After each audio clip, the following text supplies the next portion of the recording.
ਸਤਿ ਸ਼੍ਰੀ ਅਕਾਲ। ਪੰਜਾਬੀ ਖਬਰਾਂ ਦੇਖਣ ਵਾਲੇ ਸਾਰੇ ਦਰਸ਼ਕਾਂ ਦਾ ਸਵਾਗਤ ਹੈ ਤੇ ਮੈਂ ਹਾਂ ਤੁਹਾਡੇ ਨਾਲ ਤਨਦੀਪ ਕੌਰ। ਆਓ ਰੁਕ ਕਰਦੇ ਹਾਂ ਪੰਜਾਬੀ ਖਬਰਾਂ ਦਾ।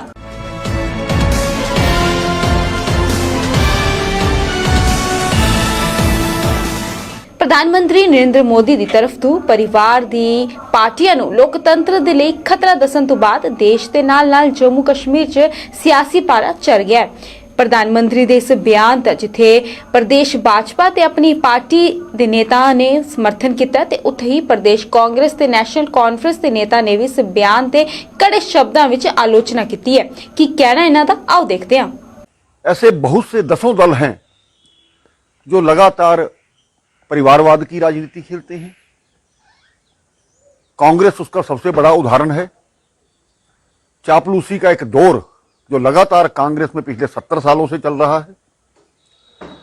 अगर हम यूपी में मुलायम सिंह की बात करें, उसके खानदान को देखिए। बिहार में लालू प्रसाद की बात करें, झारखंड में शिबू सोरेन की बात करें और पंजाब में प्रकाश सिंह बादल की बात करें और बहुत से ऐसे, ममता बनर्जी की बात करें। हर व्यक्ति अपने खानदान को आगे लाने में लगा हुआ है। राजनीति में जिस प्रकार से स्वच्छता होनी चाहिए वो केवल भारतीय जनता पार्टी में है। एक साधारण व्यक्ति किसी भी पद तक पहुंच सकता है, ये हमने देखा है। अटल बिहारी वाजपेयी किसी राजनीतिक खानदान से नहीं थे, राजनाथ सिंह जी किसी राजनीतिक खानदान से नहीं हैं। जो भी आज वहाँ पर मंत्री हैं उसमें आप देख सकते हैं कि सभी अपने कुशलता के कारण से आगे आए हैं।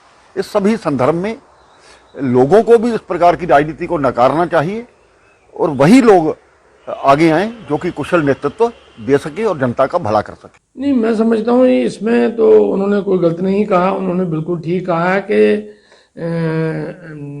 डेमोक्रेटिक सेटअप में तभी लोकतंत्र मजबूत होता है कि जब कॉमन लोग जो हैं वो अपना नेता चुनते हैं। जब ऊपर से ही तय होके आते हैं कि पहले एक, फिर उसका बेटा, फिर उसका बेटा, फिर उसका बेटा, उससे मैं समझता हूँ कि लोकतंत्र मजबूत नहीं होता। उससे मजबूरी में लोगों को जो है वो चलना पड़ता है। तो मैं समझता हूँ कि ये जो उन्होंने स्टेटमेंट दी है, सभी पॉलिटिकल पार्टियों को ये चाहिए कि वो ये वंशवाद की जो राजनीति है उससे बाहर निकलें और कॉमन लोगों को जो है वो आगे बढ़ाएं, ताकि ग्राउंड से जब लोग निकल के जाएंगे तो वो लोगों की स्थिति को ज़्यादा बेहतर तरीके से प्रोजेक्ट कर सकते हैं, ज़्यादा अच्छे तरीके से उनकी भावनाओं को समझ सकते हैं। ना कि जो लोग ऊपर से आते हैं उनको ग्राउंड पोजीशन का पता नहीं होता है, तो डेमोक्रेसी उससे मजबूत नहीं होती है। आज जब प्रधानमंत्री इस तरह की बातें करते हैं तो लगता है कि कहीं ना कहीं वो अपनी जिम्मेदारी से भाग रहे हैं और इस सरकार ने, भारतीय जनता पार्टी की सरकार ने नरेंद्र मोदी जी की अगुवाई में जिस तरह से संविधान में लोगों के अधिकारों का, लोगों के हितों का हनन हुआ, हम ये समझते हैं कि सरकार अपने उन मूल्यों से, सरकार अपनी जिम्मेदारी से भाग रही है और सरकार को अपनी जिम्मेदारी से भागना नहीं चाहिए। अगर हम वंशवाद की बात करें तो वंशवाद भारतीय जनता पार्टी से ज्यादा किसी पॉलिटिकल पार्टी में, किसी राजनीतिक पार्टी में नहीं है। प्राइम मिनिस्टर ऑफ इंडिया ने जो बात कही है ये बदकिस्मती की बात है। ये बात तो कहनी नहीं चाहिए थी। हमारा संविधान जो है वो बड़ा क्लियर है और वर्ल्ड के अंदर माना हुआ संविधान है, जिसमें हर एक इंडियन को हक है कि वो अपनी आज़ादी से कैसे जीना चाहता है, ये क्या धर्म इख्तियार करना चाहता है, उस किस धर्म को इख्तियार करे और उसके साथ साथ उसकी जो राइट्स हैं, ड्यूटीज़ हैं वो तयशुदा हैं पहले ही। और जो बात उन्होंने कही है कि कुछ फैमिलीज़ की सियासत का जहाँ तक ताल्लुक़ है, तो बहुत सी फैमिलीज़ हैं जिनकी फैमिली होती है तो उसमें सियासत तो होगी, वो तो क्या करेंगे सियासत। जिसकी फैमिली नहीं हो तो वो कौन सी सियासत करेगा।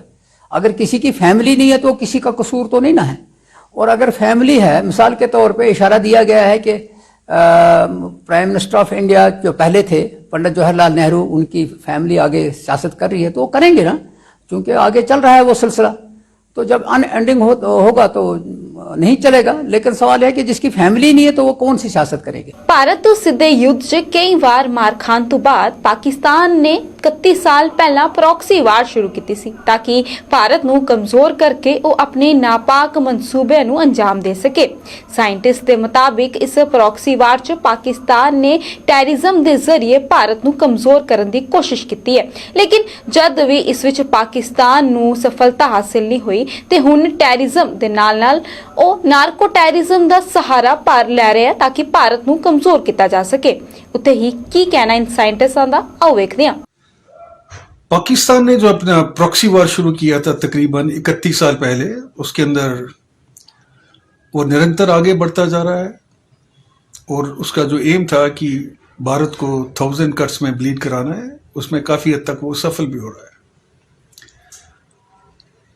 किसी भी देश की युवा पीढ़ी को बर्बाद करने के लिए ड्रग्स सबसे कारगर हथियार है और पाकिस्तान इस समय वही कर रहा है कि टेररिज्म को वो बढ़ावा दे रहा है नैर्कोटिक टेररिज्म के जरिए। ये दोनों आपस में जुड़े हुए हैं। अभी पिछले आपने देखा होगा कि कश्मीर में जो कुछ हादसे हुए, उसके अंदर ये वही लड़के थे जिनको ड्रग का शिकार बनाया जा चुका है। लोन वुल्फ के मोड में इनको एक पिस्टल दे दीजिए, ग्रेनेड दे दीजिए और वो जाके अपना इंसिडेंट को करके आ जाएंगे। पाकिस्तान और अफगानिस्तान की दुनिया की सबसे ज्यादा जो अफीम और हेरोइन है वो यहां पर पैदा हो रही है और इसके लिए पाकिस्तान की ये भरपूर कोशिश रहेगी कि ये जो दो बॉर्डर स्टेट्स हैं पंजाब और जे&के, इनके ऊपर ड्रग टेररिज्म जो है, जिसको हम नार्को टेररिज्म भी बोलते हैं, इससे हमारी युवा पीढ़ी के ऊपर इतना असर पड़े कि वो पूरी तरह से बर्बाद हो जाएं और पाकिस्तान को एक डायरेक्ट वॉर जो है इनिशिएट करने की जरूरत ना पड़े। तो ये हमें चुस्त रहना पड़ेगा, हमारी इंटेलिजेंस एजेंसीज को चुस्त रहना पड़ेगा, हमारी पुलिस, आर्मी, ये सबको इकट्ठे मिलके और हम नागरिकों को भी इकट्ठे मिलके इस ये जो थ्रेट आ रहा है नार्को टेररिज्म का, इसके खिलाफ लड़ना है।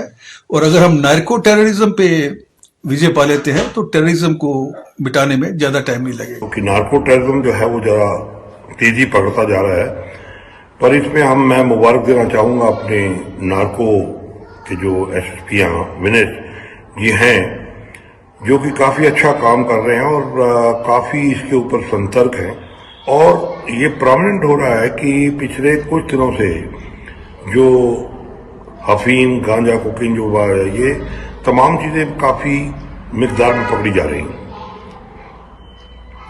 देखिए, पाकिस्तान के जो अपने अंदरूनी हालात हैं, आप सभी जानते हैं, पूरी दुनिया जानती है कि उनके हालात। कल ही इमरान खान साहब ने खुद कहा कि मेरे पास मुल्क चलाने के लिए पैसे नहीं। तो अगर आप देखें कि एक तरफ टेररिज्म को वो एक्टिव रखना चाहते हैं, नार्को टेररिज्म को भी वो एक्टिव रखना चाहते हैं और हालात उनके अपने जो है वो ठीक नहीं, तो पैसा कहां से आएगा?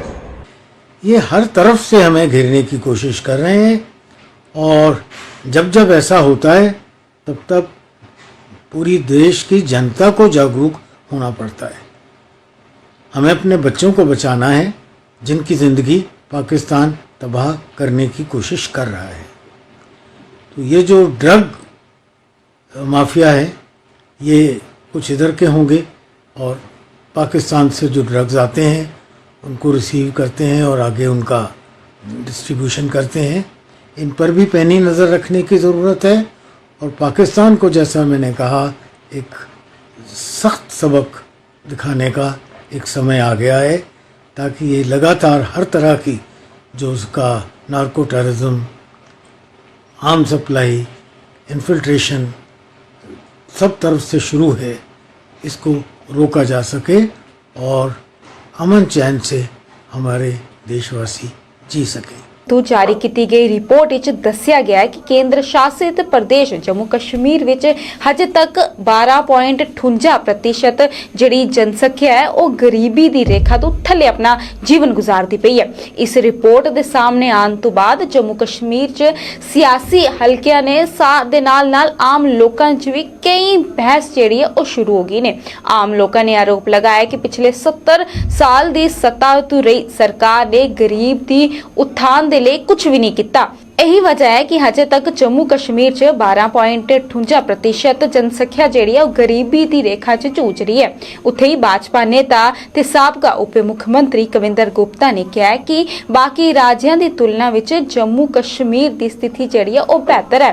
ਉੱਥੇ ਹੀ ਨੀਤੀ ਆਯੋਗ ਨੇ ਇਹ ਸਰਵੇਖਣ ਕਰਕੇ ਉਦੇਸ਼ ਵੀ ਕੀਤਾ ਹੈ ਕਿ ਜੋ ਲੋਕ ਗਰੀਬੀ ਰੇਖਾ ਤੋਂ ਥੱਲੇ ਆਪਣਾ ਜੀਵਨ ਕੱਢਦੇ ਪਏ ਨੇ ਉਹਨਾਂ ਦੇ ਉਥਾਨ ਦੇ ਲਈ ਕੋਈ ਠੋਸ ਕਦਮ ਜਿਹੜਾ ਉਹ ਬਣਾਇਆ ਜਾਏਗਾ। भारत सरकार के नीति आयोग द्वारा एक सर्वे मल्टी डायमेंशनल सर्वे है जो उसमें 12.58 जो गरीबी रेखा के नीचे लोग हैं उनको दर्शाया गया है जम्मू कश्मीर में। कुल मिलाकर के बाकी स्टेट से बड़ी बेहतर स्थिति में है और रामबन जिला और एक आध जिला को छोड़ करके सभी 10% से नीचे में आते हैं। ये सर्वे भारत सरकार द्वारा इसलिए करवाया गया है कारण कि जो रिफॉर्म्स आने वाले समय में किए जाएंगे इसमें मैटरनल हेल्थ को लेकर के, स्कूल एजुकेशन को लेकर के और दूसरे सभी मुद्दों को लेकर के सभी चीज़ों का सर्वे किया गया है।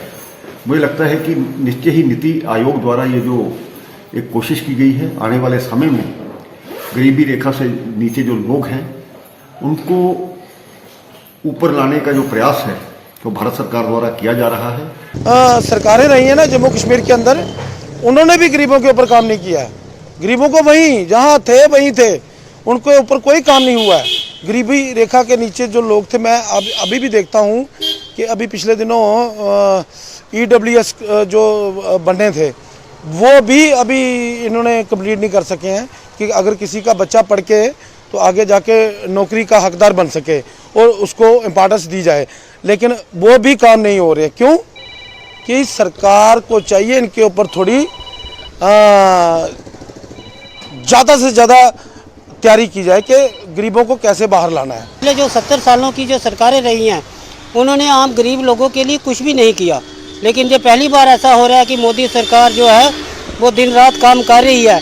और अगर ऐसा सर्वे आया है तो मेरा मानना है और मेरा गवर्नमेंट से भी ये दरख्वास्त है कि जल्द से जल्द हमारे जो दबे कुचे लोग हैं उनको ऊपर उभारने की कोशिश करनी चाहिए, क्योंकि गुड गवर्नेंस वही है जो समाज के पिछड़े वर्ग जो हैं, जो छोटे तबके के लोग हैं, जो गरीब लोग हैं, उनका उत्थान करे।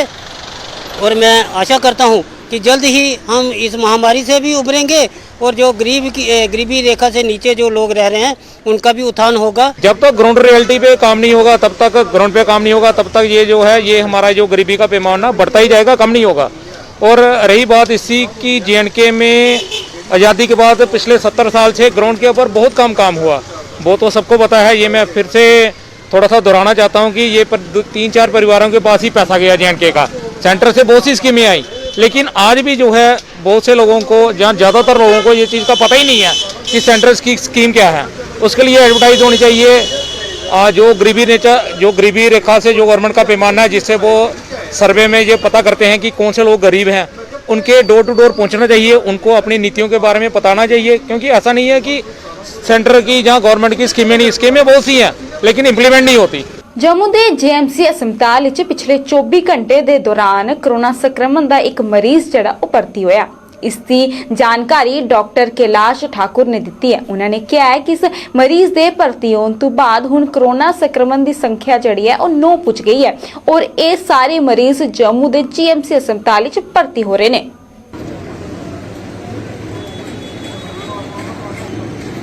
में मेडिकल कॉलेज और एसोसिएटेड हॉस्पिटल्स में कोविड-19 का एक पेशेंट जो है वो एडमिट हुआ है।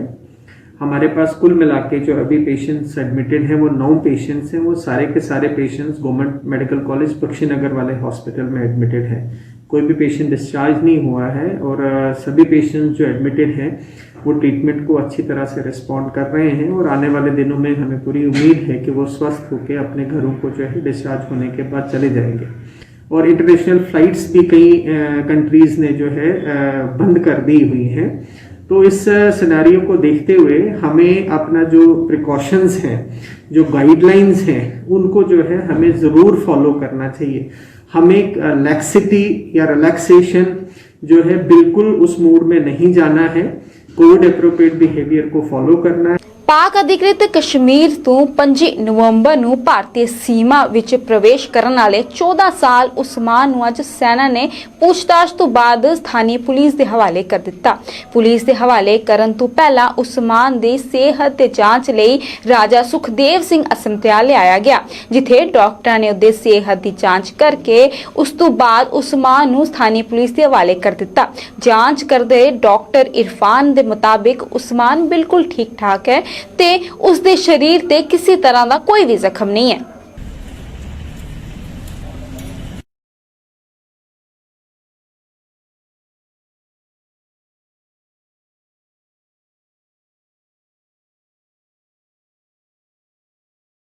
नाम उस्मान है, उसका 14 साल का है। इसने LOC क्रॉस किया तो हमारे पास अभी एग्जामिनेशन के लिए लाया था पुलिस ने। हमने उसको एग्जामिन किया, कोई इंजरी नहीं है, कोई उसका मेंटल स्टेटस जो है वो सारा ठीक है। तो हमने अपना रिपोर्ट दिया है पुलिस को, अब बाकी वो देखेंगे। ਸਰਕਾਰੀ ਬੰਗਲਿਆਂ ਨੂੰ ਖਾਲੀ ਕਰਨ ਵਾਲੀ ਮੰਗ ਨੂੰ ਲੈ ਕੇ ਜੰਮੂ ਵਿੱਚ ਪੈਂਥਰਸ ਪਾਰਟੀ ਨੇ ਪ੍ਰਦਰਸ਼ਨ ਕੀਤਾ ਔਰ ਨਾਅਰੇਬਾਜ਼ੀ ਵੀ ਕੀਤੀ ਹੈ। ਪ੍ਰਦਰਸ਼ਨ ਦੀ ਅਗਵਾਈ ਕਰ ਰਹੇ ਪਾਰਟੀ ਦੇ ਚੇਅਰਮੈਨ ਹਰਸ਼ਦੇਵ ਸਿੰਘ ਨੇ ਕਿਹਾ ਕਿ ਸੱਤਾ ਤੋਂ ਬਾਹਰ ਹੋਣ ਤੋਂ ਬਾਵਜੂਦ ਵੀ ਹਜੇ ਤੱਕ ਭਾਜਪਾ ਦੇ ਨੇਤਾ ਨੇ ਸਰਕਾਰੀ ਬੰਗਲਿਆਂ ਨੂੰ ਖਾਲੀ ਨਹੀਂ ਕੀਤਾ।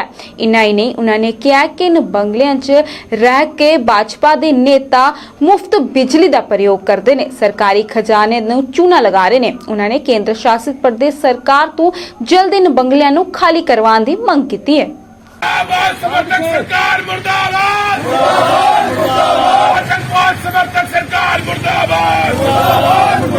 सरकारी अफसर बीजेपी और उसके सहयोगियों की चापलूसी बंद करो।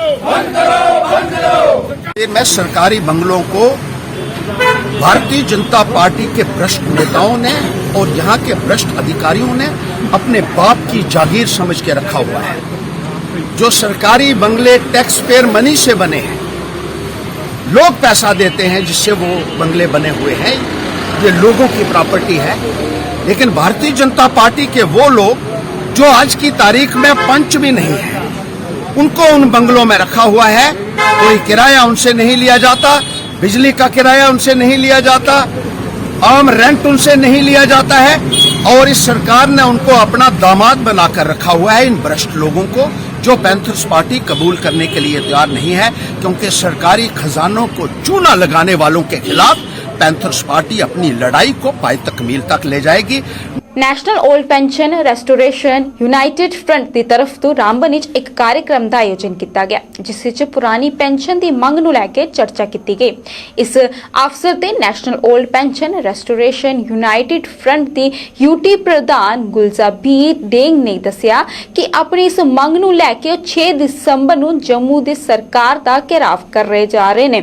इसी दी अगवाई च national old pension restoration United front राष्ट्रीय अध्यक्ष BP सिंह रावत करेंगे।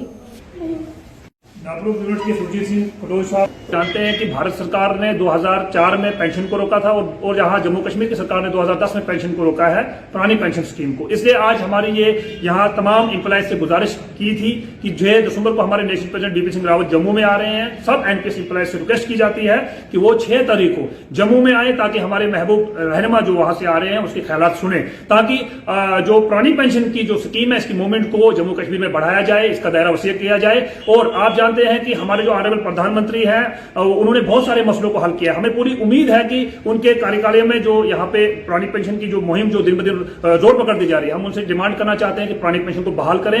जैसे कि आप देखते हैं कि हमारे ऑनरेबल MLAs MPs ने खुद को पुरानी पेंशन में रखा है, लेकिन उनके माध्यम से जो है पुरानी पेंशन को जो है खत्म करके मुलाजमीन को नई पेंशन का छलावा दिया गया है। ये एक प्राइवेटेशन कंपनी के हवाले किया गया है, एक प्राइवेट स्कीम है NPS, इसलिए मुलाजिम इससे बिल्कुल भी संतुष्ट नहीं है। वर्ल्ड एड्स डे ਦੇ ਉਪਲਕਸ਼ ਤੇ ਸਿਹਤ ਵਿਭਾਗ ਤੇ Jammu and Kashmir AIDS control society ਦੀ ਤਰਫ ਤੋਂ ਵਿਭਿੰਨ ਜਾਗਰੂਕਤਾ ਕਾਰਜਕ੍ਰਮ ਦਾ ਆਯੋਜਨ ਕੀਤਾ ਗਿਆ। ਇਸੇ ਕੜੀ ਵਿੱਚ ਗਾਂਧੀਨਗਰ ਹਸਪਤਾਲ ਵਿੱਚ ਇੱਕ ਸੰਗੋਸ਼ਟੀ ਦਾ ਆਯੋਜਨ ਕੀਤਾ ਗਿਆ, ਜਿਸ ਵਿੱਚ ਬੜੀ ਸੰਖਿਆ 'ਚ ਸਕੂਲੀ ਬੱਚਿਆਂ ਨੇ ਭਾਗ ਲਿਆ। ਕਾਰਜਕ੍ਰਮ ਵਿੱਚ ਬੱਚਿਆਂ ਨੂੰ ਏਡਸ ਜੈਸੀ ਘਾਤਕ ਬਿਮਾਰੀਆਂ ਦੇ ਬਾਰੇ 'ਚ ਜਾਗਰੂਕ ਕਰਾਇਆ ਗਿਆ।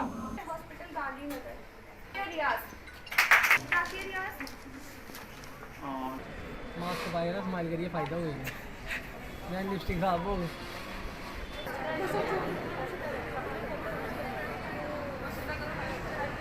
आज हमने यहाँ पे जो है maternity hospital Gandhinagar government medical college Jammu में सिम्पोजियम रखा है बच्चों का, जो स्पीचेज रखी हैं HIV एड्स पे। इसके तहत हमने जो वर्ल्ड एड्स डे 1 दिसंबर को मनाया जाता है हर साल, तो इस बार जो है doctor Sameer Mattoo, project director JK AIDS control society, और हमारी principal madam doctor Shashi Sudan Sharma की डायरेक्शंस पे हम एड्स का एक कैंपेन कर रहे हैं इस हॉस्पिटल में, गांधीनगर हॉस्पिटल में, जो हफ्ता भर चलेगा। आज हमारा तीसरा दिन है। पहले दिन हमने पोस्टर कंपटीशन किया था, दूसरे दिन हमने थीम बेस्ड पोस्टर कंपटीशन किया था, आज हमने सिम्पोजियम रखा है, और कल हम नुक्कड़ नाटक स्ट्रीट प्ले करेंगे। कुछ 6 स्ट्रीट प्ले हैं जो हम गोल मार्केट में करेंगे, नीचे OPD के बाहर करेंगे, लोगों को अवेयर करने के लिए कि HIV एड्स क्या है और उससे कैसे बचाव करें। और सिमिलरली हमने कल जो है स्ट्रीट प्लेस करने हैं, और परसों हमने फिर इंडक्टिंग ड्रग यूज़र जो नशा करने वाले हैं उनके साथ हमने इंटरेक्शन रखी है। हमारे डिपार्टमेंट ऑफ साइकोलॉजी इन कर रहे हैं इस हॉस्पिटल में, गांधीनगर हॉस्पिटल में, जो हफ्ता भर चलेगा। आज हमारा तीसरा दिन है। पहले दिन हमने पोस्टर कंपटीशन किया था, दूसरे दिन हमने थीम बेस्ड पोस्टर कंपटीशन किया था, आज हमने सिम्पोजियम रखा है, और कल हम नुक्कड़ नाटक स्ट्रीट प्ले करेंगे। कुछ 6 स्ट्रीट प्ले हैं जो हम गोल मार्केट में करेंगे, नीचे OPD के बाहर करेंगे, लोगों को अवेयर करने के लिए कि HIV एड्स क्या है और उससे कैसे बचाव करें।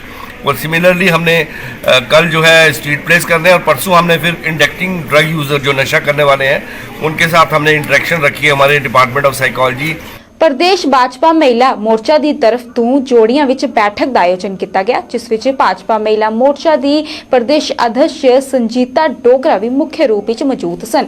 ਬੈਠਕ ਵਿੱਚ ਪਾਰਟੀ ਦੇ ਭਵਿੱਖ ਦੀ ਕਾਰਜਕ੍ਰਮ ਨੂੰ ਲੈ ਕੇ ਚਰਚਾ ਕੀਤੀ ਗਈ। ਇਸੇ ਦੌਰਾਨ ਭਾਜਪਾ ਦੀ ਨੀਤੀਆਂ ਤੋਂ ਪ੍ਰਭਾਵਿਤ ਹੋ ਕੇ ਕੁਝ ਮਹਿਲਾਵਾਂ ਨੇ ਪਾਰਟੀ ਦਾ ਦਾਮਨ ਵੀ ਥਾਮ ਲਿਆ, ਜਿਹਦਾ ਸਵਾਗਤ ਮਹਿਲਾ ਮੋਰਚਾ ਦੇ ਪ੍ਰਦੇਸ਼ ਅਧਿਕਸ਼ ਨੇ ਕੀਤਾ।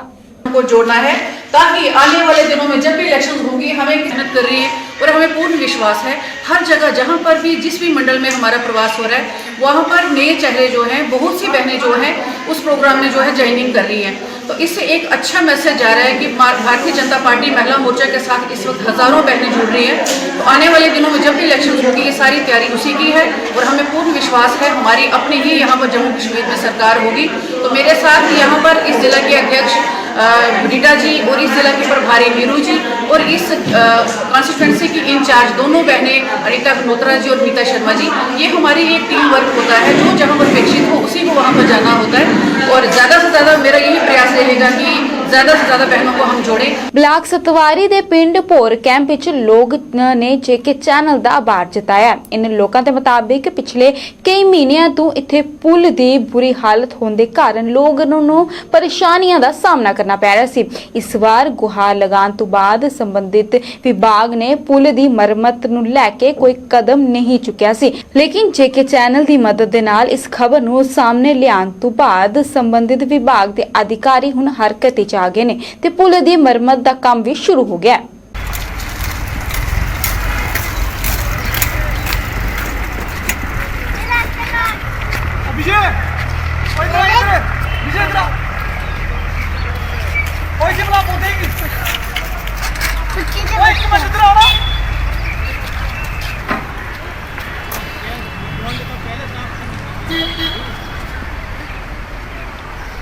ਸਕੂਟਰੀ ਵੀ ਇੱਧਰ ਲਿਆ ਰੋਡ ਦੇ ਪਿੱਛੇ ਹੋਏ।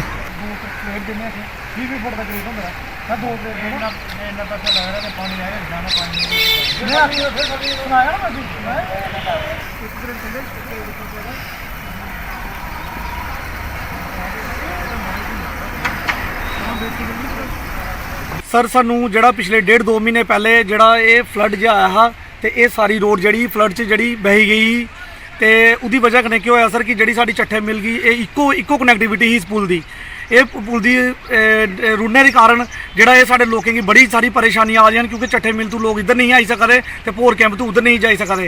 क्योंकि तुसें देखिया होना सर साडा भोर कुलियां वाला पुल है ਜਿਹੜਾ ਉਹ पिछले 7-8 साल तो इयां पिया रहा, ਇੱਕੋ रोड ही साडे कोल ਜਿਹੜੀ आर पार जाने ਲਈ, लेकिन ये रोड रुड़ गई। डिपार्टमेंट कोई दी 1.5-2 महीना सुध नहीं लई कि अस JK चैनल का तो गुलिस्तान का बड़ा शुक्रिया अदा करने, क्योंकि ये साडे कोल आए, इन्हें साडी एक खबर दी तो उसकी वजह कन्नै जेडे साडे JE AEE सानू नहीं पता उन्हें कि अपने पेज चू किया कि टेंडर होया, लेकिन उन्हें काम जो साढ़े ने JE साहब ने साढ़े PWD के JEN उन्होंने मेरे ख्याल से अपने पॉकेट चों पैसे लाइए साढ़े लोगों की रिलीफ दिता है। अस पूरे डिपार्टमेंट का बड़ा शुक्रिया अदा करने ते स्पैशली थैंक्स अस करने गुलिस्तान का जेके चैनल का जिन्हें साड़ी ये खबर जी अगे लाई। सबका विधायक अश्वनी शर्मा ते म्युनिसिपल कमेटी बिश्ना दे चेयरमैन राजन शर्मा ने बिश्ना बाईपास रोड ते ब्लैक टॉपिंग दा काम दा शुभारंभ किया।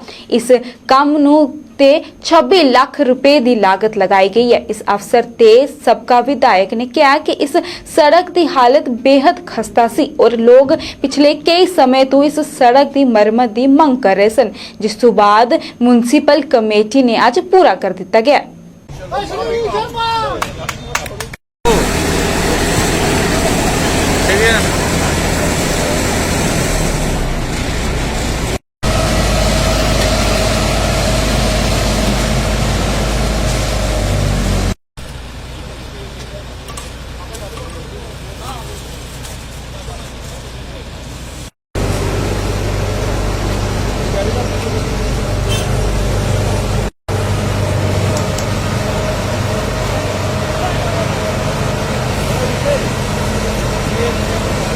बिश्ना बाईपास में ये बाईपास रोड जो है उसका प्री मिक्सिंग का काम जो है आज शुरू हुआ है। ये काम जो है काफ़ी देर से ये लोगों की एक जेन्युइन डिमांड थी कि यहाँ ये जो सारा रोड जो है बिल्कुल वर्स्ट कंडीशन में था।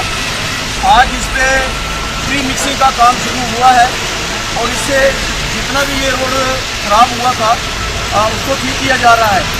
ये हमारे म्यूनसिपल कमेटी की तरफ से हमारे चेयरमैन और हमारे जितने भी मेंबर्स हैं, जो वार्ड मेंबर्स हैं, जिनका एरिया है, इन सब ने मिलकर ये एफर्ट्स किए थे और आज R&B डिपार्टमेंट जो है उनकी तरफ से ये काम शुरू हुआ है। पंजाबी खबरों च फिलहाल इन्ना ही। मैनूं दिओ इजाजत, धन्नवाद।